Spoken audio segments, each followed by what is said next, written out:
मेना और हिमालय की बातचीत। पार्वती तथा हिमवान के स्वप्न तथा भगवान शिव से मंगल ग्रह की उत्पत्ति का प्रसंग।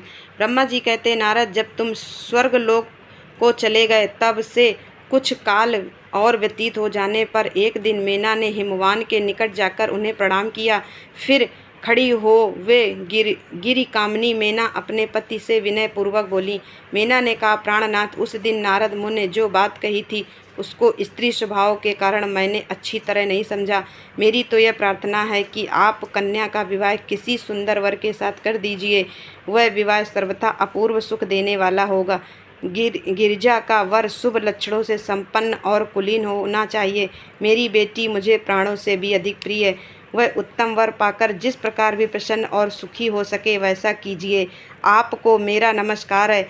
ऐसा कहकर मेना अपने पति के चरणों पर गिर पड़ी। उस समय उनके मुख पर आंसुओं की धारा बह रही थी। प्राग शिरोमणि हिमवान ने उन्हें उठाया और यथावत समझाना आरंभ किया। हिमालय बोले, देवी मेन के मैं यथार्थ और तत्व की बात बताता हूँ, सुनो। भ्रम छोड़ो, मुनि की बात कभी झूठी नहीं हो सकती। यदि बेटी पर तुम्हें स्नेह है तो उसे सादर शिक्षा दो कि वह भक्तिपूर्वक सुस्थिर चित्त से भगवान शंकर के लिए तप करे। मेनके, यदि भगवान शिव प्रसन्न होकर काली का पाणी ग्रहण कर लेते हैं तो सब शुभ ही होगा। नारद जी का बताया हुआ अमंगल या अशुभ नष्ट हो जाएगा। शिव के समीप सारे अमंगल सदा मंगल रूप हो जाते हैं। इसलिए तुम पुत्री को शिव की प्राप्ति के लिए तपस्या करने की शीघ्र शिक्षा दो। ब्रह्मा जी कहते, नारद, हिमवान की यह बात सुनकर मेना को बड़ी प्रसन्नता हुई। वे तपस्या में रुचि उत्पन्न करने के लिए पुत्री को उपदेश देने के निमित्त उसके पास गईं, परंतु बेटी के सुकुमार अंग पर दृष्टिपात करके मेना के मन में बड़ी व्यथा हुई। उनके दोनों नेत्रों में तुरंत आंसू भर आए। फिर तो गिरिप्रिया मेना में अपनी पुत्री को उपदेश देने की शक्ति नहीं रह गई। अपनी माता की उस चेष्टा को पार्वती जी की शीघ्र ही ताड़ हो गई। तब वे सर्वज्ञ परमेश्वरी कालिका देवी माता को बारंबार आश्वासन दे तुरंत बोली। पार्वती ने कहा, माँ, तुम बड़ी समझदार हो, मेरी ये बात सुनो। आज पिछली रात्रि के समय ब्रह्म मुहूर्त में मैंने एक स्वप्न देखा है, उसे बताती हूँ। माता जी, स्वप्न में एक दयालु एवं तपस्वी ब्राह्मण ने मुझे शिव की प्रसन्नता के लिए उत्तम तपस्या करने का प्रसन्नतापूर्वक उपदेश दिया है। नारद, यह सुनकर मेनका ने शीघ्र अपने पति को बुलाया और पुत्री के देखे हुए स्वप्न को पूर्णतः कह सुनाया। मेना के मुख से पुत्री के स्वप्न को सुनकर गिरिराज हिमालय बड़े प्रसन्न हुए और अपनी प्रिय पत्नी को समझाते हुए बोले। गिरिराज ने कहा, प्रिय, पिछली रात में मैंने भी एक स्वप्न देखा है। मैं आदरपूर्वक से बताता हूँ, तुम प्रेम पूर्वक उसे सुनो। एक बड़ी उत्तम तपस्वी थे। नारद जी ने वर के जैसे लक्षण बताए थे, उन्हीं लक्षणों से युक्त शरीर को उन्होंने धारण कर रखा था। वे बड़ी प्रसन्नता के साथ मेरे नगर के निकट तपस्या करने के लिए आए।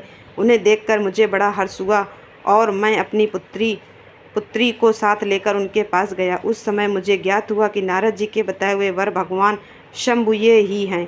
तब मैंने उन तपस्वी की सेवा के लिए अपनी पुत्री को उपदेश देकर उनसे भी प्रार्थना की कि वे इसकी सेवा स्वीकार करें, परंतु उस समय उन्होंने मेरी बात नहीं मानी।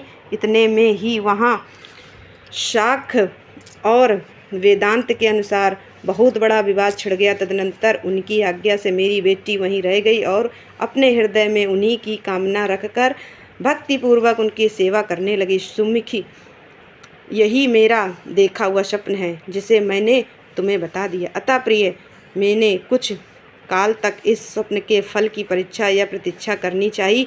इस समय यही उचित जान पड़ता है। तुम निश्चित समझो, यही मेरा विचार है। ब्रह्मा जी कहते, मुनीश्वर नारद, ऐसा कहकर गिरिराज हिमवान और मेनका शुद्ध हृदय से उस स्वप्न के फल की परीक्षा एवं प्रतीक्षा करने लगे।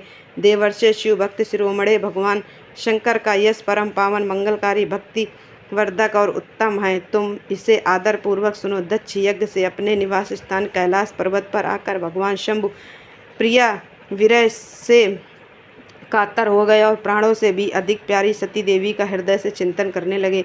अपने पार्षदों को बुलाकर सती के लिए शोक करते हुए उनके प्रेम प्रेमवर्धक गुणों का अत्यंत प्रीतिपूर्वक वर्णन करने लगे। यह सब उन्होंने सांसारिक गति को दिखाने के लिए किया। फिर गृहस्थ आश्रम की सुंदर स्थिति तथा नीत रीति का परित्याग करके वे दिगंबर हो गए और सब लोकों में उन्मत्त की भांति भ्रमण करने लगे। लीला कुशल होने के कारण विरही की अव्यवस्था का प्रदर्शन करने लगे। सती के विरह से दुखित हो कहीं भी उनका दर्शन न पाकर भक्त कल्याणकारी भगवान शंकर पुनः कैलाश गिरि पर लौट आए और मन को यत्नपूर्वक एकाग्र करके उन्होंने समाधि ली जो समस्त दुखों का नाश करने वाली है। समाधि में वे अविनाशी स्वरूप का दर्शन करने लगे। इस तरह तीनों गुणों से रहित हो वे भगवान शिव चिरकाल तक सुस्थिर भाव से समाधि लगाए बैठे रहे। वे प्रभु स्वयं ही माया के अधिपति निर्विकार पर ब्रह्मा हैं।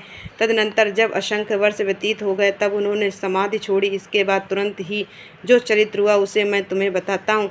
भगवान शिव के ललाट से उस समय श्रम जनित पसीने की एक बूंद पृथ्वी पर गिरी और तत्काल एक शिशु के रूप में परिणत हो गई। सुमुने उस बालक के 4 भुजाएं थीं, शरीर की कांति लाल थी और आकार मनोहर था। दिव्य द्युति से दीप्तिमान वह शोभाशाली बालक अत्यंत दुष्यय तेज से संपन्न था। तथापि उस समय लोकाचार परायण परमेश्वर शिव के आगे वह साधारण शिशु की भांति रोने लगा। वह देख पृथ्वी भगवान शंकर से भयमान उत्तम बुद्धि से विचार करने के पश्चात सुंदरी स्त्री का रूप धारण करके वहीं प्रकट हो गई। उन्होंने उस सुंदर बालक को तुरंत उठाकर अपनी गोद में रख लिया और अपने ऊपर प्रकट होने वाले दूध को ही स्तन के रूप में उसे पिलाने लगी। उन्होंने स्नेह से उसका मुंह चूमा और अपना ही बालक मान हंस कर उसे खिलाने लगी। परमेश्वर शिव का हित साधन करने वाली पृथ्वी देवी सच्चे भाव से स्वयं उसकी माता बन गईं। संसार की सृष्टि करने वाले परम कौतुकी एवं विद्वान अंतर्यामी शंभु वह चरित्र देखकर हंस पड़े और पृथ्वी को पहचान कर उनसे बोले, धरणी तुम धन्य हो, मेरे इस पुत्र का प्रेम पूर्वक पालन करो। यह श्रेष्ठ शिशु मुझे महातेजस्वी शंभु के श्रम जल पसीने से तुम्हारे ही ऊपर उत्पन्न हुआ है। वसुदे यह प्रियकारी बालक यद्यपि मेरे श्रम जल से प्रकट हुआ है तथापि तुम्हारे नाम से तुम्हारे ही पुत्र के रूप में इसकी ख्याति होगी। यह सदा त्रिविध तापों से रहित होगा, अत्यंत गुणवान और भूमि देने वाला होगा। यह मुझे भी सुख प्रदान करेगा। तुम इसे अपनी रुचि के अनुसार ग्रहण करो। ब्रह्मा जी कहते, नारद ऐसा कहकर भगवान शिव चुप हो गए। उनके हृदय से विरह का प्रभाव कुछ कम हो गया। उनमें विरह क्या था? वे लोकाचार का पालन कर रहे थे। वास्तव में सत्य पुरुषों के प्रिय श्री रुद्रदेव निर्विकार परमात्मा ही हैं। शिव की उपर्युक्त आज्ञा को शिरोधार करके पुत्र सहित पृथ्वी देवी शीघ्र ही अपने स्थान को चली गईं। वे आत्यांतिक सुख मिला। वह बालक भौम नाम से प्रसिद्ध हो युवा होने पर तुरंत काशी चला गया और वहाँ उसने दीर्घ काल तक भगवान शंकर की सेवा में विश्वनाथ जी की कृपा से ग्रह की पदवी पाकर वे भूमि कुमार शीघ्र ही श्रेष्ठ एवं दिव्य लोक में चले गए जो शुक्र लोक से परे हैं।